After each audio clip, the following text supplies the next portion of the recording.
Beautiful day here in sunny Santa Monica, California. No surprise there, but we had a big surprise in event number 1 of the Arnold Strongman USA. Thanks for being with us, everybody, here at the Santa Monica Pier in Southern California on the Rogue Iron Game. I'm Sean Woodland with Dr. Bill Crawford.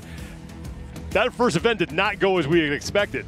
No, it did not. I think that shockwave that Boudreau threw at us was fantastic. I love to see somebody come out of nowhere and make us, the experts, wrong. That's why we stand here, and that's why they do what they do. Let's take a look at the standings now. After one event, and it is Maxime Boudreau who sits atop the leaderboard with 13 points for that victory. So Rano, Hina, and Rob Kearney, they both tied with 4 reps. The way they figure out 11.5 is they take the points for second and third, they add them together, they divide them by 2. Same things with spots 4 through 7. All those individuals tied with 3 reps. And it's Matjaz Belsak in 10th place with 4 points. A couple of other athletes are on the leaderboard, but they did not get successful reps, so they are outside of the top 10. Rano Hina had a great performance in event 1, and he spoke with Margo Alvarez earlier. Thanks, guys. You got a total of 4 reps on that first event. How did you feel about it? Actually, I was surprised because 2 weeks ago I couldn't do 1 rep in training because I got 1 month ago my elbow surgery, and now it started coming back, and I was very happy about this result. That's awesome. Congratulations. How was the energy in the crowd? Did you feel like it pumped you up? You know, there is 2 kind of people. One guy who's lifting huge weight in gym, and another guy whose crowd helps to lift more. And for me, crowd always helps to lift more. That's awesome. It's awesome, yeah. Congratulations. Thank you so much for your time. Sean? Thank you, Margo. We were talking about it before we came on here, but that 1 extra rep that Rano was able to get accomplished, I mean, that made a huge difference for him. That absolutely did. That puts him in good stead with the point standing. And I think also, too, what it does, it sends a message that he's on top of his game. Just his comments there that he's come back from an injury that he was feeling a little bit shows that his experience and our knowledge of him as a presser really came through. Event number 2, a little bit different than event number 1. We had a static event in event number 1. We're going to be moving around a little bit here in event number 2. It is the Farmer's Walk, and they're going to be paired head-to-head. It's not a bracket-style event. The fastest time is going to win. 60-second time limit, and the logs 400 pounds, not together, but each. What are the keys to doing well in this event? The main thing you've got to do is you've got to put your hands on it and really have strong hands. In other words, grip tight. And then you've also got to move your feet really quickly. That's in general for Farmer's Walk. One of the problems with this Farmer's Walk is you walk 30 feet, you put down, you turn around and come back. And that stand-up is going to crush a lot of guys. You're going to see failure just being able to stand up and come back. That's going to be a very key. So the big deadlifters are going to have an advantage in that position. Remember, those logs, 400 pounds each, not together. Who are you going to be keeping an eye on now in event number 2? Well, Martins has that great motor. We talk about his ability to have great strength and endurance. The components of Strongman are static events and then explosive events, but then strength and endurance is a big piece of it. And this is going to be an event that's going to really be absolutely perfect for him. And Martins Licis in event number 1 had 3 reps. Did not win the event, but it did keep him right next to Brian Shaw, who also had 3 reps. So the 2 of them didn't make a ton of noise in that first event, but neither one of them damaged his chances of getting to the Arnold Strongman Classic. Consistency. You can't fall back. They're just 5 events. So if you find yourself in that top 4 or 5 guys after that first event, you know you're in striking distance. That's what we talk about. That's when you have maybe the other top 2 guys that are right now, they stumble a bit. But you're in striking distance, your experience and your ability to continue to be consistent in all the events. And that's where Martins and Brian are really going to make a difference. Let's take a look at the starting grid, the order of competitors here for event number 2. They are going to be paired together. Again, it's not a bracket-style event, but the top time will win. The only man who will be going by himself is Eddie Williams because we have an odd number of competitors. But then every man after that will be paired together. 60-second time limit on this thing. And Williams is a guy who finds himself at the bottom of the standings. He has a lot of work to do, but you can bet that Brian Shaw and Martins Licis will be keeping a close eye on one another. Not going together, but basically right after each other. So they will be able to know what they need to do. Eddie Williams out of Australia is going to be up first, again, by himself. Well, Eddie's really good with the farmer's walk from what I know of him. So, and I think he wants to redeem himself. He didn't get a repetition in the log, and as a professional, that makes you feel like, I'm going to show everybody I belong here. He didn't travel all the way from down under just to not have the chance to really show who he is and what he can do. Look at the massive frame on that man. Just an unbelievable specimen when you stand next to him. You don't really see it on the camera, but he's a terrifically large person. Eddie Williams, who didn't have the start that he was looking for in this competition, and as a result, he will be the first man out on the competition floor.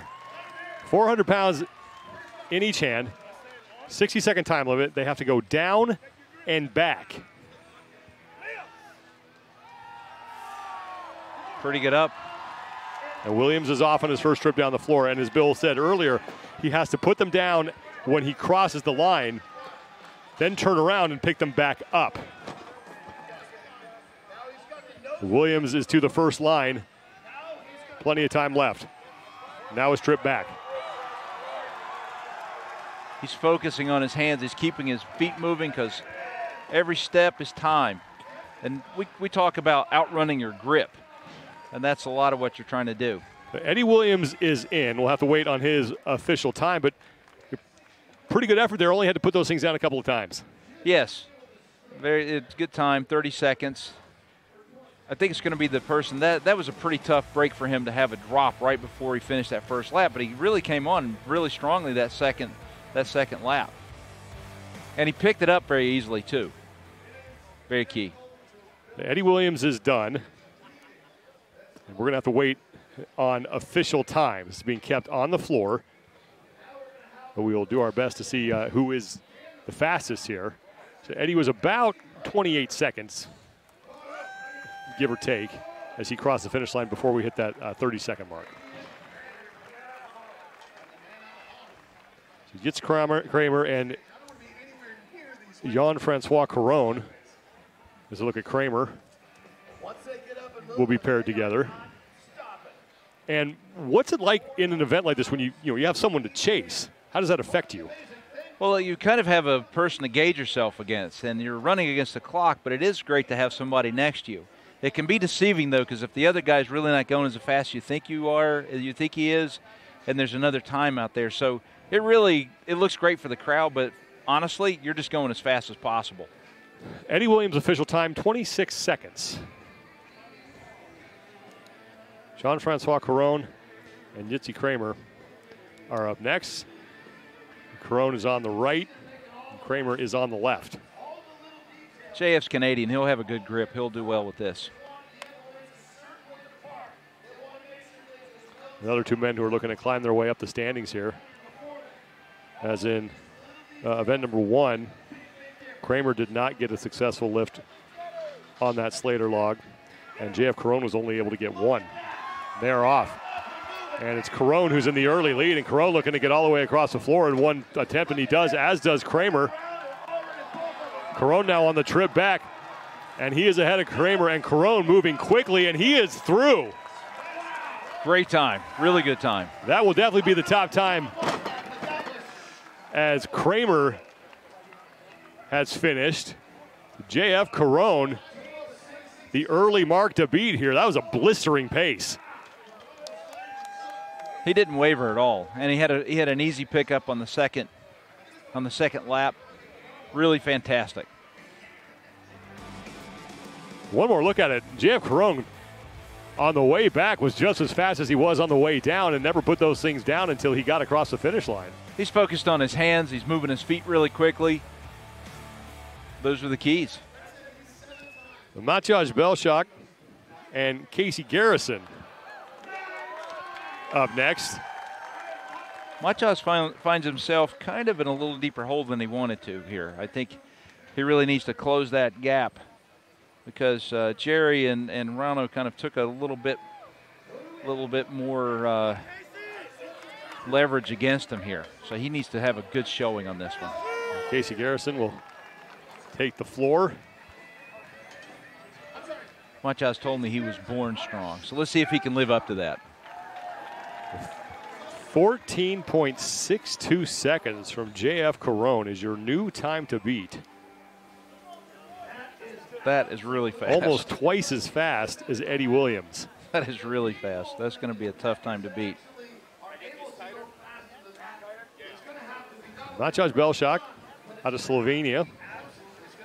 A man who is, again, really almost, I don't want to say assured, but his chances of making it to the Arnold Strongman Classic in March are really good. He's atop the overall point standings with 32 points. Gerry Pritchett is second with 26. The top two in the point standings after this qualified to the Arnold Strongman Classic. So Belsak looking pretty solid here as heat number 3 is underway. Both of the men already have those logs down. So early drops. You put that thing down once now, you're not going to have a chance to beat JF Caron. That's tough. That's a really tough break. This is early drops, and they're still struggling to make that first lap. Actually holding on to the weight while moving seems to be the challenge. Garrison has those logs a lot, but isn't able to make any progress. Belsak with a couple of feet. So now both of these men are just going to try to finish this thing inside that 60-second time cap. Now, at what point, knowing that you have 3 events left, at what point does it become just not worth it to expend any extra energy and just save yourself for the rest of the competition? Well, if you've already qualified, great, but Matjaz finds himself in a hole here. I think if Rano and Gerry, which I expect them both to do well with this event, he could find himself really looking at the bottom. Neither Belsak nor Garrison are able to finish inside the 60-second time cap. And that leaves Jean-Francois Caron still as your leader, 14.62 seconds. So essentially, if you put those things down, you are not going to hit that time because Caron was shot out of a cannon. Yes, and finishing is king. They're going to measure the distance, and they'll just go off of distance to put them in the placement they're going to get. One more look, and you couldn't get a more opposite heat from what we just saw than the prior heat. No, and they really struggled just to get them up. So it's hard to have your feet move if you're struggling just to get it up. I think they pulled a little too much for the lower back. You want to get your hips down and push the floor down and away from yourself so that when you stand up, your back's under you. So that's a flaw in technique, frankly. Up next will be Alexi Novikov and Gerry Pritchett. This is the 4th heat. Again, this is not a bracket style event. The top time wins. Right now that top time does belong to JF Caron, 14.62 seconds. Gerry Pritchett getting set for his run, as is Alexi Novikov. Gerry's very experienced, and he has great hand strength, obviously his back strength. I mean, just getting these things up, that's really going to be a massive advantage, being able to stand up with these quickly. Now, Pritchett has been to the Arnold Strongman Classic every year since 2013. Best finished in 2017 when he took 3rd. And Alexi Novikov last year made his first appearance as a pro, and he took 7th. Gerry's also great at the frame carry at the Arnold. We'll see that event again this year, which is really, really heavy up a ramp. So I've got a feeling that both these guys are going to be smoking. This is going to be a race. This is an exciting pairing. We're underway, and Pritchett out early. Novikov has the logs down. Pritchett's going to make it, and he'll make the turn. They just have to get to the line. For Pritchett, he's got it. And with that drop, is not going to chase down JF Caron, but he will be in 2nd place for the time around 17 seconds. And Novikov still working. A little surprised that Alexi finds himself in this place because he's typically really good with the strength endurance events. Novikov's going to look like he's going to call it, checking out his hands a little bit. Again, those logs weigh 400 pounds each as he gets some congratulations from Gerry Pritchett for a good effort. But Gerry Pritchett now solidly in 2nd place in this event, unofficially around 17 seconds. Gerry's having the strong performance that we talked about. He's going to find himself right up in the striking distance at the end of this. Great foot movement. Even though he had a put down, he lifts it very easily. His prodigious back strength just really helped him there. He just didn't waste very much time at all. And Novikov struggling on the right. He was unable to finish. But Gerry Pritchett now in 2nd place behind Jean-Francois Caron, still the time to beat at 14 13.62 seconds. And that will bring out Wesley Claiborne and Brian Shaw. Wesley's good with odd implements, and Brian is very experienced with farmer's walk. Wesley Claiborne started off the Slater log press. He was the first man out on the floor and hit 3 successful reps. So he's in that group of 4 athletes who are all tied with 8.5 points coming into this event. He's a minimalist. Look, just throws on a belt, walks out. And Claiborne will be going up against the legendary Brian Shaw. Claiborne is kind of underrated a little bit. I would have to say so. America's strongest man. You know, a lot of people are saying, where's Trey Williams? You know, where's Trey? Trey's not here, and that's why. So this man actually was able to come up and win that event. So he's underrated because we didn't really talk about America's strongest man that much, but in my mind, he's got the pedigree and really belongs here. Brian Shaw would love to chase down Jean-Francois Caron's time of 14.62 seconds and move himself closer to the top of the overall leaderboard here. This is where I expect both Brian and Martins to start to show their mettle. High pressure event, an event they've done 1,000,000 times with a lot of weight. Brian Shaw will be on the left, and it's Claiborne on the right. It's getting a little bit warm here today, Sean. The sun is out. There's a bit of a breeze cooling things down, but on that competition floor, there is no shade. You're a big man and you're working hard. It's pretty tough. Claiborne and Shaw look like they are ready. Massive weights. It's the 5th heat.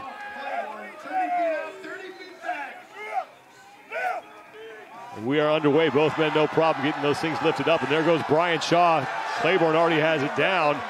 Shaw's across for his first length, and he will make the turn. He is behind JF Caron's pace, but Shaw is now trying to chase down Gerry Pritchett's time. Pritchett looks like he's going to stay in second. Brian Shaw. Oh, that was a tough drop. Is going to be close to Eddie Williams, but it looks like he got in ahead of him. So Brian Shaw, unofficially 3rd place now in this event. Got to wait for the official time, though. He was really close to Eddie Williams' time. That was a tough drop because that could have put 2 or 3 seconds on. And every point is precious for Brian Shaw. Again, he has to win this competition to get himself to the Arnold Strongman Classic. Shaw got off to a great start, but the drop just made a big difference. But he got his hips down and was able to pick it up quickly and just get it over. He finished well. That was important.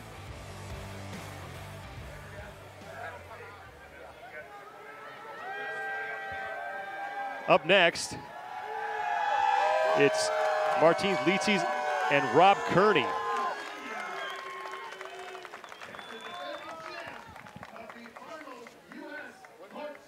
We almost had a head-to-head with Brian and Martins, so this is where I expect to see Martins just come on. He's going to put his stranglehold on this competition with this event.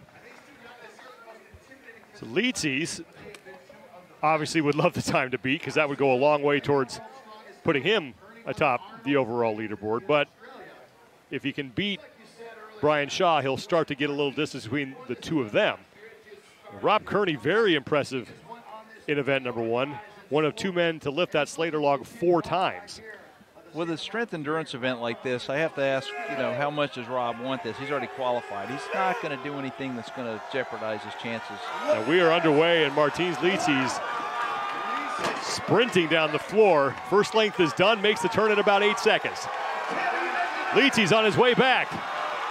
And Martins Licis may have just beaten JF Caron. We'll have to wait for the official time, and it looks like Martins Licis was in at about 13 and change.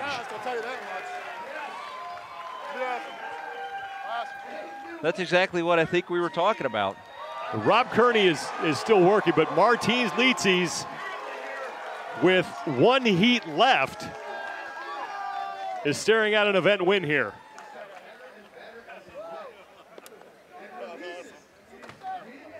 When he made the turn, it didn't look like he was going to be able to chase down JF Caron, but his second length better than the first. Look at his hands. He's got just massive, strong hands. He trains with Ode Haugen, who's known for his grip. He's also a Moss wrestling champion. His hands were not going to fail him. He's very athletic, kept his feet moving, and that's what the result was. And Arnold Schwarzenegger in the crowd. I'm sure he had to be impressed by that performance. 13.85 seconds for Martins Licis. And Sofia Vergara is front row as well. Same thing as we saw last year. A lot of celebrities coming out to check out this competition in person. Well, it just shows the appeal of strongman. Strongman's a great sport.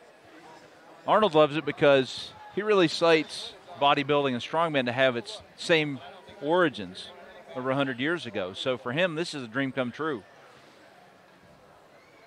Final heat is up next. It's Rano Heinla and Maxime Boudreau. Boudreau, your overall leader with 13 points after one event.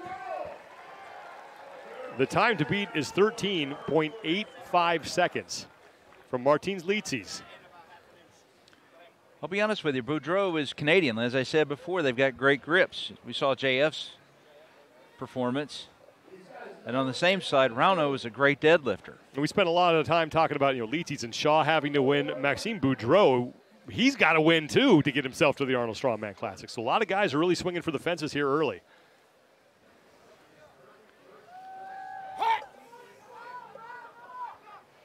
He's come prepared. There's no question about that. He showed that in the first event. Boudreau and Heinla, and they are underway. And Boudreau off to a great start. He will make it all the way down without putting them down once, and now the logs are back up, and here comes Maxime Boudreau. And this one is going to be extremely close. Wow. And it looks like, judging by his reaction, that he may have beaten Martins Licis. We're going to have to wait for the official time, but Boudreau really happy with his result. 12.87 seconds, so 2 for 2 for Maxime Boudreau. That is unbelievable. And Rano Heinla is struggling. The Heinla was one of the men tied for second place overall. So it looks like Martins Licis is at least going to gain ground on Heinla and move up, but someone forgot to tell Maxime Boudreau that this day was supposed to belong to Licis and Shaw. I love this. This is exactly what we're looking for. Look at that great grip. Very athletic. He's tall. I think he's going to do great in the next event, too. Let's go down to Margot Alvarez, who is with your event winner and overall leader, Maxime Boudreau. We do not have Margot right now. They have not quite roped in Maxime Boudreau. Now they have found him. Now we have Margot Alvarez, so down to the competition floor with them. Thanks, guys. We just finished event 2. You're going head-to-head with athletes. Is that push you, or are you focused on the clock? Eh? Do you like pushing yourself against the other competitor, or are you focused on the clock when you're going head-to-head like this? I just focus on one objective, and it's to win today. That's awesome. Again. You did 2 event wins back-to-back. How does you keep this momentum going into this next event? Well, our next event is my favorite, so let's have fun. Well, good luck to you. Good luck. Thanks, guys. Thank you, Margot. Maxime Boudreau is focused here. He is a man on a mission, and you can tell just by looking at him. Well, he told us that the next event's his favorite event. So if he finds himself as the winner of the first 2 events and a top couple of 3 guys, we could have the guy throwing the gauntlet down to say, okay, this is mine. The last 2 events are going to really decide this. And I don't see him slipping because the last 2 events are pulling and also walking again. They look like that's his strength. So one more look at Maxime Boudreau. Again, it was extremely close with Martins Licis. 12.87 seconds. Coming in, we didn't talk a whole lot about this guy, but now he's going to be the focus for the remainder of the competition. I expect him to do well in this. He's got a great grip. In my notes and my knowledge of him, I didn't see the log press as being his strong point, but he just absolutely smoked this event. And Maxime Boudreau knows that he beats Martins Licis with that time, so 12.87 seconds. 2 straight wins for Maxime Boudreau. We only have 3 events left, so Licis and Shaw are going to have to track that man down and do it in a hurry. We're going to take a break. When we come back, event number 3, and Maxime Boudreau says it's his favorite. It's the bag over the bar. Keep it right here on the Rogue Iron Game. The Rogue Iron Game is brought to you by GoRuck. Founded by a Green Beret, GoRuck is an American brand with Special Forces roots.